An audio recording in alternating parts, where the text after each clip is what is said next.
The Border Prince Confederacy, known also as the Borderlands, the Frontiers, or simply as the Border Princes, is a vast region within the Old World, located between the Black Mountains and the Blackfire Pass to the north and the shores of the Black Gulf to the south.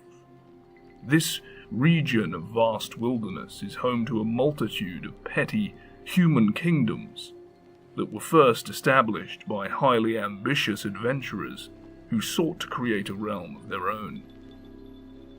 Many times, however, these adventurers usually consist of political or religious refugees from lands such as the Empire, Bretonnia and Kislev.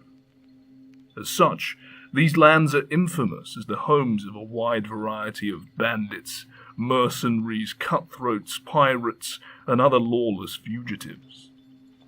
During the Battle of Blackfire Pass, human colonists and adventurers, during the time of Sigismund the Conqueror, led a campaign of conquest towards the Empire's southern borders and fought off the green-skinned tribes that used to inhabit the lands, clearing the way for many nobles and colonists from all across the lands of the Old World to colonize and claim patches of this territory as their own. These lands of the Border Princes have always been rugged and uncivilized wilderness since ages past. It is said that the Nehekarans themselves built settlements within these frontiers during the time of Setra the Great, when he went into an all-conquering quest to take the Old World as his new domain. After the fall of Nehekara, the Border Princes now served as the location from which multiple human tribes migrated in order to escape the turmoil from the east, some settling within the lands themselves, while most ventured through the Blackfire Pass. From then on, the Border Princes were largely inhabited by savage tribes of greenskins, until Sigismund the Conqueror invaded the lands, extradited what remained of the greenskins, and founded the province of Lichtenberg in the process. Yet, following the fall of Lichtenberg sometime later in the centuries, the lands would eventually become the frontiers from which new lands and new kingdoms formed from the desperate or corrupt or just the plain adventurous. Centuries after Lichtenberg's destruction, Bretonnia would send a massive army of knights errant to assist King Louis's forces during the Arabian Crusades, led by Baron Tybalt de Bois de Balzac. The army had to stop to fight countless enemies over their journey, becoming slow in the face of this heavy opposition. It took the army almost a year to reach the vicinity of the dwarf stronghold of Barak Var. Here the Bretonnians received word that Louis had defeated the forces of Sultan Jafar in a decisive victory at Al-Haik, and the war was over. Deeply saddened that they could not experience the riches and honour of the Crusades, the army of young knights prepared for a long trek home. Never to be put off by minor setbacks, the ingenious Baron Tybalt pointed out to his army that they were already upon the threshold of a new land to be conquered. There was honour and riches to be had by carving out domains for themselves within this new land. All that needed to be done was to vanquish the orcs and goblins. After such long hardships, this was exactly what the knights wanted to hear, and they set about the task with impetuous enthusiasm. They drove the greenskins into the Blood River and butchered them, and set about building great castles to hold back any future attacks. Thus the region that was to become known as the domains of the Border Princes came into existence, and the ancestors of many of the Border Princes who rule there to this day were among those knights who followed Tybalt. Aye, we've had a prince. Why, we've had a dozen in the last year. They're popular in these here lands, you see. Too fat and popular. The regional rulers here, which have staked a claim within these lands, are known collectively as the Border Princes, hence where the land gets its name. Each prince rules a small realm, which has the prestigious and rather over-exaggerated title of principality, yet it is usually a realm that would barely qualify as a knight's fief in more civilized lands. Most princes have a court, and a group of hangers-on who help the prince to run his principality in return for rewards or until they have enough clout to murder him and take over. The size of the court does increase with the size of the principality, but the relationship is quite weak. It is much more dependent on the personality of the prince. A large court tends to indicate a weak prince who feels the need for support. A very small or non-existent court also tends to indicate weakness in that the prince feels he cannot allow anyone else to have real power. Large and small courts are very common in the border princes. Some princes insist on referring to their dealings with the other princes as international diplomacy, but some princes have an inflated view of their own importance. The more realistic ones talk about local relations when dealing with other princes and reserve international for dealings with real nations such as Bretonnia or the Empire. Everyone recognizes that the most significant relations are those with the other princes, as the major nations of the Old World do not regard these petty states as very important.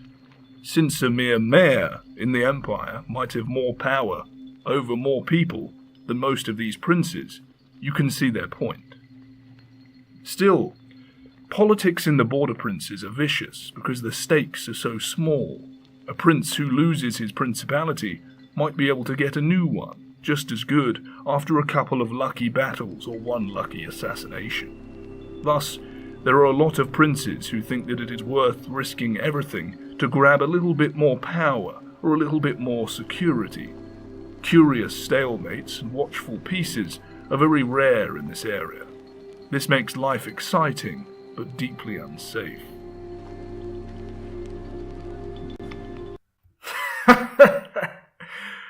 And you call this starving lot of dogs peasants, do you? Why, the wretches in Coron were better fed than this lot. Useless, every last one of them. The overwhelming majority of communities in the border princes are small. Outside the principalities, there are no communities larger than a hamlet, and the largest settlements of the region would only count as small towns in the more civilized parts of the Old World. While the border princes are rarely models of good government, they do on the whole provide some security to their subjects. They are, in short, better than nothing, and in the borderlands, nothing is clearly visible a few miles away. Hence, most people living in the region live in one or another of the principalities, and all of the larger settlements are found there. Most principalities contain a large number of villages. Outside the boundaries of these petty fiefdoms, there are no towns between each individual principality. There are not any villages either, but there are quite a lot of homesteads. Homesteads often dot many regions within the border princes, and are usually home to but a single family of farmers. Communities within the border princes have many features in common with communities elsewhere. Homes of varying quality, a temple or a shrine to the locally favoured god, a marketplace, probably a mill, and so on. One feature that sets communities in this region apart is the level of fortification. There are no undefended communities, and all villages have at least an earth and wood rampart with a gate that is guarded at all times. Within these fortifications, homes are generally built to be defensible. It is common for the entrance to be on the first floor, for example, and for the ground floor to have solid stone walls or thick earth ramparts with no openings. There are, of course, other equally dangerous regions of the Old World, but the Borderlands is more extensive than most of them. Communities also have distinguishing features. Some of these are pure colour, as far as the adventurers are concerned. Perhaps the blacksmith is very fat, or the villagers are particularly devout worshippers of Sigmar. The Borderlands are full of perils, war, plague, and famine. These kill many of the inhabitants long before their time. The inhabitants of the region rarely worry about these threats, however. They are too busy worrying about the monsters. Some scholars have speculated that the Borderlands have no more monsters than any other region of the Old World, but that the absence of government makes them bolder, making these monsters seem more numerous. Scholars who have actually been to the Border Princes know that this is ridiculous. The inhabitants of more civilized areas might think that their actions have no effect on the number of foul creatures plaguing them, but these scholars know better. Without organized hunts, monsters in the Borderlands are far more numerous and bolder than elsewhere. Now, in this feudal, libertarian wonderland, each individual, no matter their race or origin, will be known as a Border Prince when such individuals have staked a claim upon these frontier lands. And I'm not racist, but the race of a prince tends to influence his style of government and the nature of his realm. These influences modify the basic style of government set by the type of prince. A Bretonnian bandit might require feudal homage from his lieutenants, but still act like a criminal, while a Tilean mercenary encourages merchant guilds. Now, let's run through some racial types. Dwarf princes almost never establish new realms. Instead, they claim the ancient holdings of their race and work to bring them back to their former glory. This means that they take on the titles held by the ancient rulers of the place and normally try to mimic their forms of government. They think of themselves as the rightful rulers of a place and, unlike everyone else, they may even be able to convince the dwarf holds that they are. As for elf and halfling princes, these princes are too rare for any generalization to be made. Most people believe that all elf lords are wizards, a rumor that most encourage, but it is not true. Most people also believe that all halfling lords want to turn their realms into a giant pie shop. This has only happened once, or so historians claim, and Max the Glutton used his enemies and then his subjects as ingredients. Lords that were brought up in the Border Princes tend to be ruthlessly pragmatic. Doing whatever it looks like might work in a particular moment. They have almost no respect for tradition, and their respect for military force is tempered by their knowledge of its limitations. Unsurprisingly, they are the most successful lords, as they have the best knowledge of the local conditions and the state of the anarchy that rages within this land. Bretonnian princes almost invariably assume the trappings of knighthood and of the feudal system, rewarding fiefs to their followers. These fiefs might be no bigger than a single house in the lone settlement ruled by the prince, but it is the honour, not the size, that matters. Many make some pretense of worshipping the Lady of the Lake, and maybe even build a Grail chapel. Others feel that they need a Grail maiden at their side, and so elevate some camp follower to the role. Maiden is normally a spectacularly inappropriate designation, and these people are popularly known as drinking harlots, an insulting title with the added bonus of accuracy in most cases. Bretonnians often name their fiefs after themselves, and name the capital after the fief. If they rule multiple villages, those places are often named after the subordinates who have been made into the lords of those areas. Bretonnian princes are most likely to call themselves Duke. A few charmingly naive ones even petition the King of Bretonnia to recognize their status. The vast majority of ruling border princes are of Bretonnian blood, being descended from the knights errant who conquered the land after the Arabian Crusade, as I've explained earlier. Princes from the Empire often emulate the stronger emperors of that realm, having a heavy military emphasis. Sigmar is often worshipped in these regions, and the princes may try to reproduce the institutions of the Empire in miniature. This may extend to the elector counts, although such figures rarely actually have the power to vote. In some cases, a prince has stipulated that his successor be chosen in this way. All such realms have collapsed into anarchy after the assassination of the prince by one of the electors. This does not guarantee that it will always happen that way in the future, but that's the way to bet. Some such princes try to reproduce other features, such as the cult of Sigmar, the knightly orders of the witch hunters.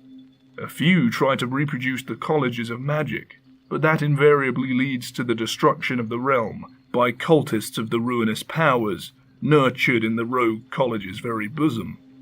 It is common for these princes to call their capitals Altdorf, New Altdorf, or something similar.